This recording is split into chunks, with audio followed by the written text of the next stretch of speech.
Bonjour tout le monde, bienvenue sur le live de Lycon. Je m'appelle Tony Fissler, je suis front-end développeur depuis maintenant une dizaine d'années. J'ai fait Lycon il y a plus de 10 ans maintenant, j'ai terminé il y a 10 ans.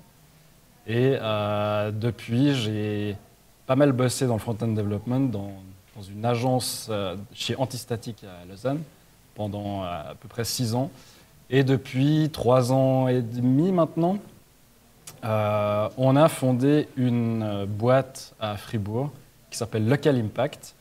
Et on a globalement travaillé sur pas mal de projets pour soutenir le commerce local. C'est parti du coup du constat à la base que pendant le Covid, tous les commerces se sont retrouvés invisibles sur Internet, par exemple. Pas mal de commerces n'ont pas du tout de présence sur le web. Et on a voulu, avec différents outils Internet, leur proposer d'améliorer leur visibilité, de rester en fait visible pendant cette période où tout était fermé, et surtout de leur amener un peu des fonds, avoir un peu quand même d'argent qui rentre. Et du coup, on a eu l'idée de lancer cette plateforme de bons cadeaux, que vous avez peut-être entendu parler, c'est Carillon. On a lancé ça en mai-juin 2020, quand tout était fermé. Et tout de suite, l'État de Fribourg nous a approchés pour proposer de financer une partie de ces bons pour aider, redonner un peu d'argent aux commerçants, ce qui permettait aux gens d'acheter des bons à prix réduit, donc un bon de 100 francs pour 80 francs par exemple. Et donc ça a vraiment cartonné, ça a vraiment très bien marché.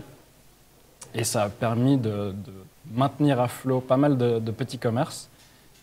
Et depuis, on continue à proposer cette carte et à proposer d'autres solutions Internet pour les commerçants, pour leur permettre d'améliorer leur présence, toujours sur Internet, et de faire venir plus de gens chez eux physiquement. Notre objectif, il n'est pas de faire une plateforme e-commerce pour les commerçants, on veut faire venir les gens physiquement dans les commerces. Donc c'est un peu tout le challenge qu'on a. Et je vais vous montrer un petit peu la plateforme Carillon et surtout comment ça se passe derrière et vous montrer un peu de code, donc ce que j'ai développé depuis ces quelques années, qui continue de grandir au fur et à mesure du temps en fonction des besoins, des retours des commerçants et des utilisateurs finaux. Donc voilà le site carillon.ch. On a du coup l'annuaire de tous les commerces qui sont sur le canton de Fribourg uniquement. On a actuellement 2312 commerces qui sont inscrits sur la plateforme. Donc dès que vous achetez un bon, vous pouvez l'utiliser chez n'importe quel commerçant de cette liste. Et voilà, énormément de commerces. On peut jouer avec cette carte un peu à la Airbnb et chercher les commerces qui nous intéressent pour vérifier s'ils sont bien dans l'écosystème Carillon. Sur le site, on peut également acheter la carte. Donc, c'est surtout une carte qui est très utile pour faire des cadeaux actuellement, vu qu'il n'y a plus la réduction offerte par l'État. Vous pouvez l'acheter format papier ou format numérique. Je vais montrer un peu comment ça se présente physiquement. Je n'ai pas de carte physique sur moi d'ailleurs. Donc on choisit notre carte et on peut l'acheter directement depuis la plateforme. On utilise derrière le système e-commerce Shopify qui est je peux vous le montrer, shopify.com, qui est un e-commerce qui est gratuit, je crois, de base, avec énormément de solutions pour gérer les stocks, les produits, les commandes, etc. Donc vraiment un produit très complet et qui offre énormément aussi de possibilités de se brancher dessus avec une API. Donc on peut développer notre structure de notre côté et aller piocher après les différents produits directement depuis notre site e-commerce. Et comme ça, on délègue toute la gestion e-commerce, qui est très compliquée à recoder et qu'eux font très bien. On délègue à Shopify toute cette partie-là. Donc nous, la partie dont on s'occupe, c'est toute la gestion de l'encaissement de ces cartes cadeaux. C'est ça que je vais vous montrer. La carte cadeau, une fois qu'on l'a achetée, elle se présente. Je vais vous montrer. Non. Je vais rapidement vous montrer. Je vous montre cette interface juste après. Mais voilà. Une fois que vous avez acheté une carte cadeau, là c'est en version digitale, vous avez accès à cette page qu'on vous a envoyée par email. Et sur cette page, on a un QR code que vous pouvez présenter aux commerçants quand vous vous rendez pour faire votre achat. Quand vous arrivez chez le commerçant, vous pouvez présenter ça depuis votre téléphone et le commerçant, lui, a toute une interface qu'on a développée depuis le début. Et dans cette interface de gestion, il va pouvoir scanner un QR code. Donc là, je suis connecté sur une instance de test, donc c'est un commerce fictif et je peux faire différents tests dessus. Le commerçant, simplement, va venir sur cette interface de scan. Il a cette webcam qui s'ouvre et j'ai préparé normalement, voilà. J'ai un code que je peux présenter ici. Tout de suite, ça reconnaît et ça va afficher le bon du commerçant, du client. Je peux décider donc de lui enlever le montant de la transaction, hein. Par exemple 25 francs. Je confirme, la transaction est faite. Sur mon interface du bon, j'ai tout de suite alors on ne verra pas du tout, hein. Je vais essayer de le montrer là.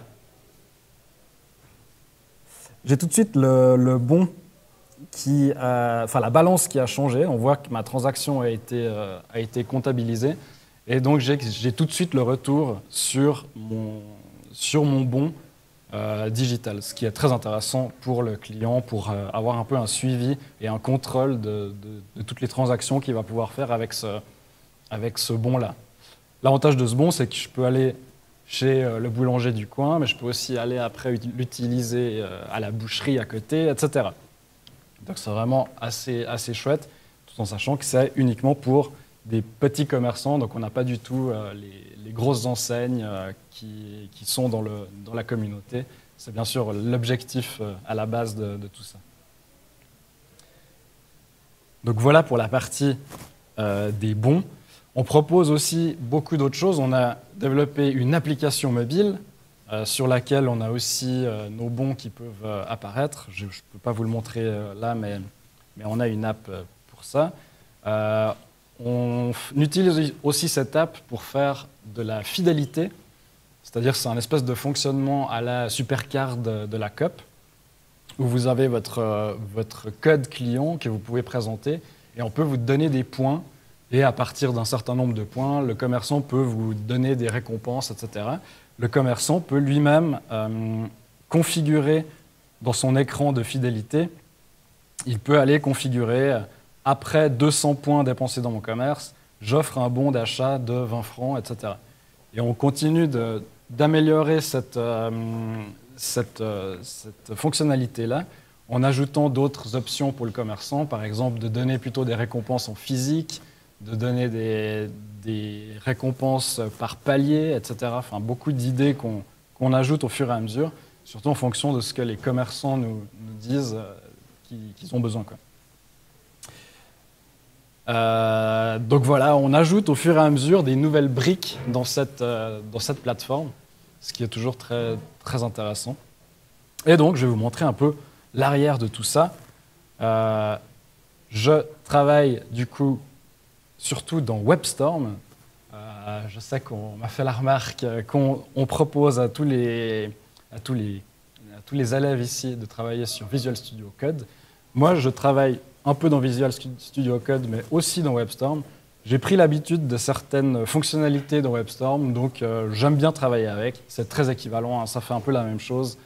Il y a 2-3 trucs en plus. WebStorm est c'est un peu plus une usine à gaz qui va être un peu plus puissante que Visual Studio Code, mais globalement, c'est vraiment pareil. Donc, voilà comment se présente notre projet Carillon. J'espère qu'on voit bien l'interface. On a un peu deux dossiers, deux projets à l'intérieur de ce projet. On a le projet client, qui est tout ce qui est ce que je viens de montrer, donc cette interface ici même, où on a toutes les entrées là sur la gauche, et on peut aller voir les bons des clients chez moi en tant que commerçant, toutes les transactions qui ont été faites, les versements qu'on a reçus. Il faut bien penser que quand il y a une transaction qui est faite chez nous en tant que commerçant, on n'a pas l'argent tout de suite. Donc, nous, Carillon, derrière, chaque semaine, on fait des versements à tous les commerçants en fonction des transactions qui ont été faites chez eux. Je peux voir également la fidélité. Donc là, c'est toutes les transactions de fidélité qui ont été faites chez moi en tant que commerçant et une liste des clients qui sont inscrites via l'application mobile. Et on peut maintenant compter leurs visites, etc. et commencer à proposer des statistiques aux commerçants. Ça, c'est des fonctionnalités qui arrivent progressivement. Donc, on a cette partie qui est là-dedans. Donc, ça, c'est toute la partie client. Et on a la partie serveur. Là, du coup, c'est tout le back-end qui est fait par mon collègue qui travaille sur toute la partie back-end exclusivement. Et là-dedans, on a toute la logique, toutes les bases de données, toute la gestion de comment ça se passe quand il y a une transaction qui est faite, etc. Énormément de choses qui partent dans tous les sens. Justement, c'est relié à Shopify d'un côté, c'est relié à d'autres plateformes qui envoient des notifications par email, des fois par SMS. On a aussi des dashboards qui nous permettent de faire des suivis de notre côté pour faire un peu justement ces versements, générer les fichiers de versement qu'on fait chaque semaine, enfin énormément de choses qui se passent derrière. Et tout le code là derrière est codé en Elixir. Donc c'est un langage que je ne connais pas. J'essaye de temps en temps de bidouiller des trucs dessus, mais voilà, c'est pas mon domaine. Et c'est plutôt intéressant comme langage. Il a l'air très très puissant et surtout très scalable, on appelle. Donc dans l'idée, on peut avoir un tout petit projet qui est fait avec, mais il va pouvoir supporter énormément de requêtes et de choses à la seconde. Et donc, il va être assez robuste. On sait qu'il va pouvoir grandir si tout d'un coup notre produit prend de l'ampleur. Donc, voilà pour le côté back-end. Je ne vais pas trop passer de temps là-dessus parce que je connais moins. Et je vais passer sur la partie client. Donc, la partie client, on a encore deux parties différentes. On a la partie admin que je vous ai montrée et la partie publique. La partie publique, ça, c'est la partie le bon qu'on envoie au client qui a acheté un bon. Donc voilà, ça c'est toute la gestion ici, avec l'affichage du solde, l'affichage si le bon est désactivé, si le bon n'est pas encore valide, il y a énormément de cas différents possibles. Et on peut aller donc dans l'admin. L'admin est entièrement codé en React. Donc React, c'est un framework JavaScript qui nous permet de développer dans un fichier. Qu'est-ce que je peux vous montrer? Je vais vous montrer le scanner peut-être. Donc je me rends dans le scanner pour vous montrer un peu comment c'est. Chaque composant du coup est stocké dans une variable ici. Et pour celles et ceux qui ont déjà un petit peu fait d'HTML, on reconnaît que ça ressemble un petit peu à de l'HTML. On a du JSX en fait à l'intérieur de ce composant React. Donc on peut coder avec un pseudo HTML à l'intérieur du JavaScript, ce qui nous permet directement de tout faire au même endroit, de faire les interactions, les réactions,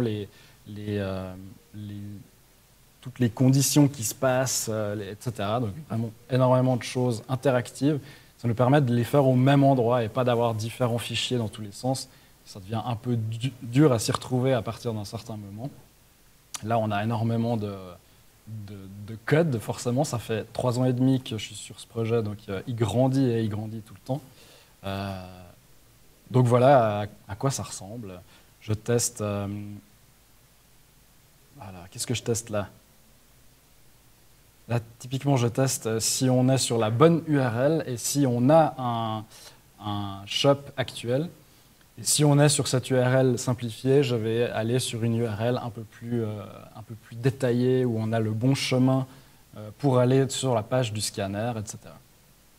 Donc énormément de choses. On peut aller voir le code du QR form, donc ça c'est le formulaire pour aller scanner le QR code. On a toute la partie avec, ici, encore dans un autre composant un peu plus loin, on a toute la partie avec la webcam. On a la partie en dessous, ici, avec l'autocomplétion. Si on revient sur mon scanner, l'autocomplétion, si je tape un chiffre, non. Il faut que je trouve 3 premières lettres d'un bon existant. 1F9. 1F9.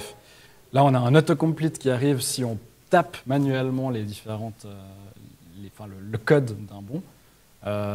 Il se passe énormément de choses partout. Ça serait beaucoup trop long de passer à travers tout ça. Mais voilà du coup le code derrière un peu tout ce système-là.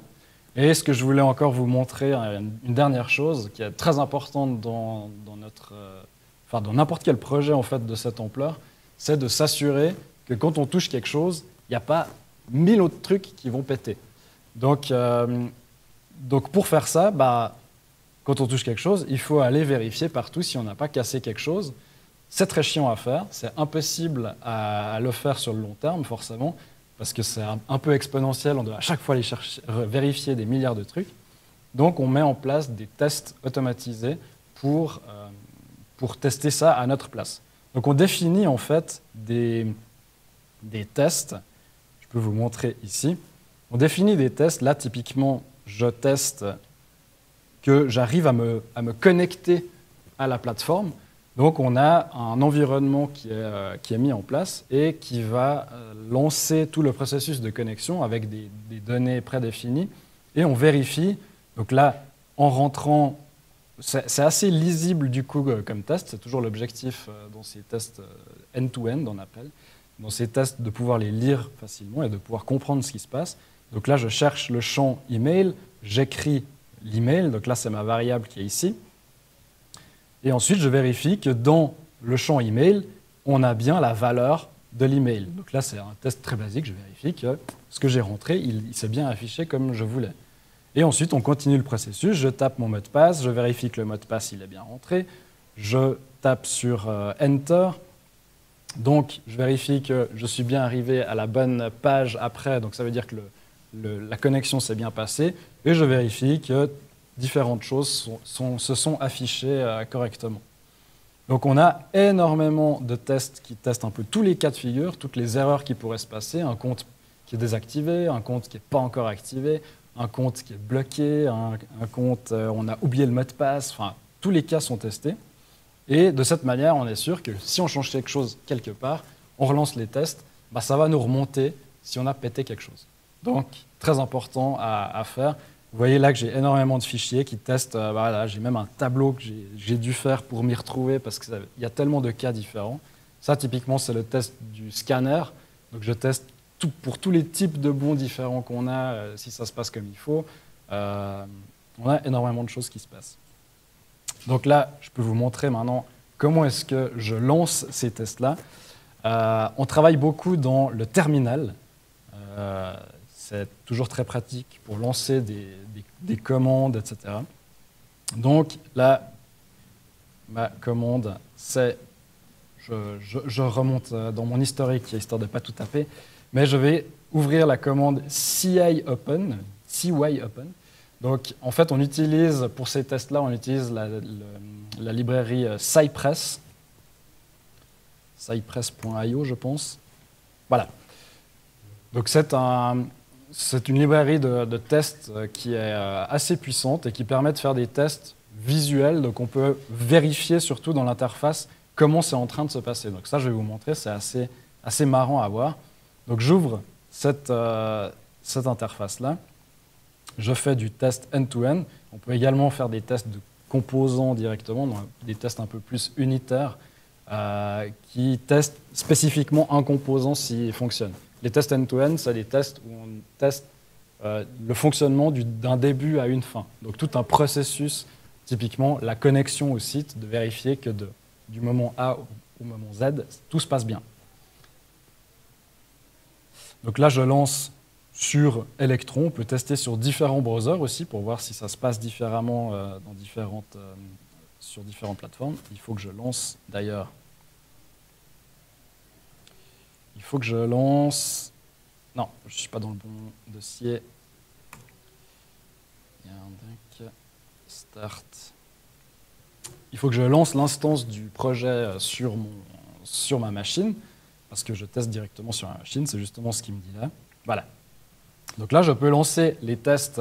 On retrouve nos fichiers de spec qui étaient dans mon projet juste avant. Et je vais lancer donc les tests de login, d'authentification sur la plateforme. Et là, on peut voir en live comment ça se passe. Donc on voit, je ne fais rien du tout et tout se passe directement. Là, il va passer à travers tous les tests, vérifier si tout se passe bien. Donc c'est assez cool à voir, assez satisfaisant quand ça marche, forcément. Et on voit tous ces tests dans tous les cas qui sont testés. Et une fois que ce sera terminé, je pourrais même aller voir chaque étape de ces tests, voir si quelque chose s'est bien passé, si c'est mal passé, c'est passé d'une manière qu'on n'avait pas prévue, etc. Et je peux aller voir en détail chaque step, en fait, chaque étape. Et donc, voilà tout ce que je voulais vous montrer. Il y a énormément d'autres choses que je peux montrer, forcément. On bosse aussi sur d'autres projets dans d'autres domaines, toujours dans l'idée de soutenir le commerce local. C'est du coup des projets complètement autres à Carillon, d'autres plateformes, etc. Donc, de nouveau, le même type de projet à vous montrer, mais différent. Est-ce qu'il y a des questions ? Alors, concernant le code, est-ce qu'il y a une grande évolution à l'époque où vous avez fait l'école et maintenant? Le code en général ? Oui. Le monde du web bouge très très vite. Donc oui, chaque année presque, il y a des nouveaux trucs qui sortent, des nouveaux frameworks, des nouvelles pratiques qui sont à la mode souvent. Des fois c'est un peu passager, des fois ça reste un peu plus longtemps, mais ça bouge énormément. Et effectivement, je pense que React n'était pas du tout autant utilisé à l'époque. Ça commençait. React, c'est Facebook qui l'a créé. Et il a été progressivement de plus en plus adopté. Là, je pense que c'est le framework JavaScript le plus utilisé, j'imagine. Il en existe d'autres qui sont tout à fait équivalents et qui fonctionnent un peu différemment, surtout dans leur syntaxe, mais globalement, ils font la même chose. Mais ça arrive effectivement que tous les 2 ans, on a un nouveau framework qui sort et tout le monde est là, c'est le meilleur, et se rue dessus. Et puis après, quelques mois, ça change de nouveau. Enfin, c'est très changeant. Et c'est ça la complexité de ce domaine, c'est qu'il faut rester vraiment à la page, il faut tout le temps aller se renseigner sur ce qui se passe et approfondir ses connaissances pour rester compétitif en fait, avec le reste du domaine. Donc oui, ça bouge énormément. Une autre question de vue de Traire. Moi, j'ai une question, ça serait quoi le projet cauchemar d'un front-end? Genre un des projets les plus problématiques à gérer. Le moins cool à faire, c'est toujours de reprendre le projet de quelqu'un d'autre. Parce que chaque personne a un peu ses propres méthodes, ses propres façons de faire sur un projet.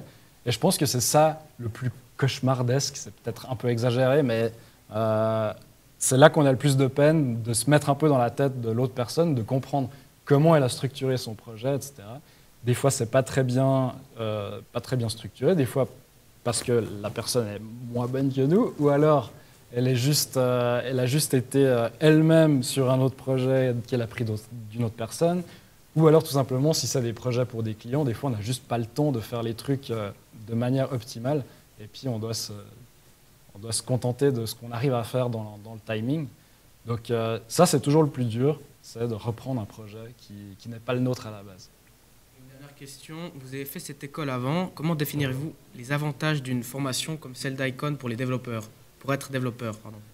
Alors pour être développeur front-end surtout, c'est très intéressant vu qu'on a cette vision globale de tous les métiers qui amènent en fait, par exemple pour un site internet, qui amènent au projet final d'un site internet. Donc, on a une bonne vision de comment ça se passe, comment ça se déroule un projet. On sait les besoins et comment dire, les contraintes aussi qu'ont toutes les autres personnes qui travaillent. Et ça nous permet de mieux travailler et de mieux transmettre en fait nos besoins à nous aux différents protagonistes du projet. Je dois boucler, c'est ça. Eh bien, merci. Je reviens du coup sur la carte Carillon. Bien sûr. Merci à tout le monde d'avoir suivi ce live. Il y a un autre live à 15 h apparemment. Il y a encore une question? Alors, j'attends la dernière question. Alors, une question de Caïn. Quand on commence un nouveau projet, comment doit-on choisir entre JavaScript et TypeScript? C'est vraiment une histoire de préférence. Le TypeScript, moi, je trouve très chiant à écrire.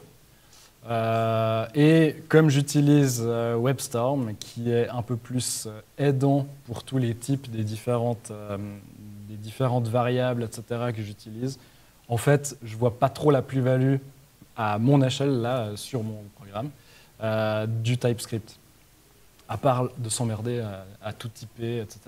Donc, pour moi, c'est un peu une histoire de préférence. Après, je conçois bien que c'est très utile de faire un projet un peu plus typé, un peu plus sûr sur le long terme, surtout si c'est quelqu'un d'autre qui reprendra ou une grosse équipe qui travaille dessus. Là, vu que je suis seul sur mon truc, je préfère kiffer ce que je fais et pas m'emmerder à faire du TypeScript. Voilà. Merci, Cain, pour ta super question. Donc, on va stopper ici. Merci à tout le monde d'avoir suivi ce live. Le prochain live est à 15 h et je vous dis au revoir.